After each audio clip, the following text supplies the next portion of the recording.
একবার এক চোরকে সামান্য ম্যানহোলের ঢাকনা চুরির অপরাধে মৃত্যুদণ্ড দেওয়া হলো। তখন সে চোর তার শেষ ইচ্ছা হিসেবে দেশের প্রধানমন্ত্রীর সাথে দেখা করার সুযোগ চাইল।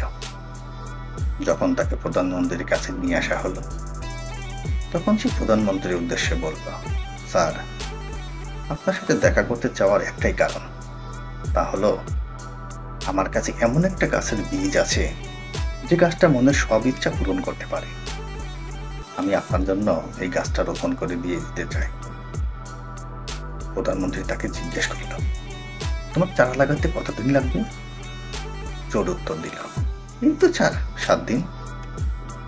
7 দিন পর তাকে আবার মন্ত্রিসভায় হাজির করা হলো। একজন জিজ্ঞেস করল, তোমার চারার কি খবর? চোর বলল, আসলে জমি তো রেডি, কিন্তু বীজটা পরিপক্ক হতে আরো 3 দিন লাগবে। 3 দিন পর তাকে আবার হাজির করা হলো। প্রধানমন্ত্রী জিজ্ঞেস করলেন, বীজ রেডি তো এবার? চোর বলল, স্যার, জমি বীজ সবই রেডি, কিন্তু আমি তা রোপণ করতে পারবো না। প্রধানমন্ত্রী জিজ্ঞেস করলেন, কেন?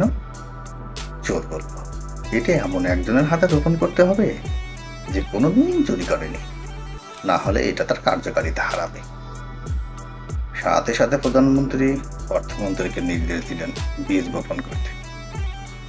অর্থমন্ত্রী কাঁচুমাচু হয়ে বললেন, স্যার, সারা দেশের অর্থ নিয়ে আমার কাজ, এত কাজের মধ্যে 2-1টা তো এদিক সেদিক হতেই পারে। এরপর প্রধানমন্ত্রী নির্দেশ দিলেন পরিবহন মন্ত্রীকে। পরিবহন মন্ত্রীও কাঁচুমাচু হয়ে বললেন, স্যার, কত গাড়ি ঘোড়া আমার প্রতিনিয়ত অনুমোদন দিতে হয়, এর মাঝে তো 2-1টা এদিক সেদিক হতেই পারে। এরপর প্রধানমন্ত্রী নির্দেশ দিলেন পররাষ্ট্রমন্ত্রীকে। পররাষ্ট্রমন্ত্রী কাঁচুমাচু হয়ে বললেন, স্যার, এত দেশের সাথে যোগাযোগ, এত দেশে যাওয়া আসা, বাণিজ্য লেনদেনের মধ্যে তো আমারও 2-1টা এদিক সেদিক হতেই পারে। প্রধানমন্ত্রী এরপর যাকেই বলে সেই এদিক সেদিকের দোহাই দিয়ে এড়িয়ে যায়। হঠাৎ সবাই প্রধানমন্ত্রীকে ধরলেন, স্যার, আপনি রোপণ করুন না। তখন প্রধানমন্ত্রী বললেন, তোমাদের তো দায়িত্ব ছোট ছোট, আমি পুরো দেশ চালাই, আমার কি একটু এদিক সেদিক হতে পারে না? তখন সবাই চুপ হয়ে গেল। হঠাৎ একজন বলে উঠল, তাহলে স্যার, এই লোক তো সামান্য একটা ম্যানহোলের ঢাকনা চোর, একে মৃত্যুদণ্ড দেওয়া কি ঠিক? একে ছেড়ে দেওয়া হোক।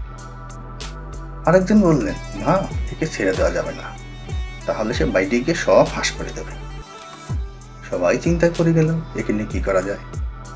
তখন একজন বলল, স্যার, এক কাজ করুন, একে আমাদের মতোই একটা পদ দিয়ে আমাদের সাথে সামিল করে দেন।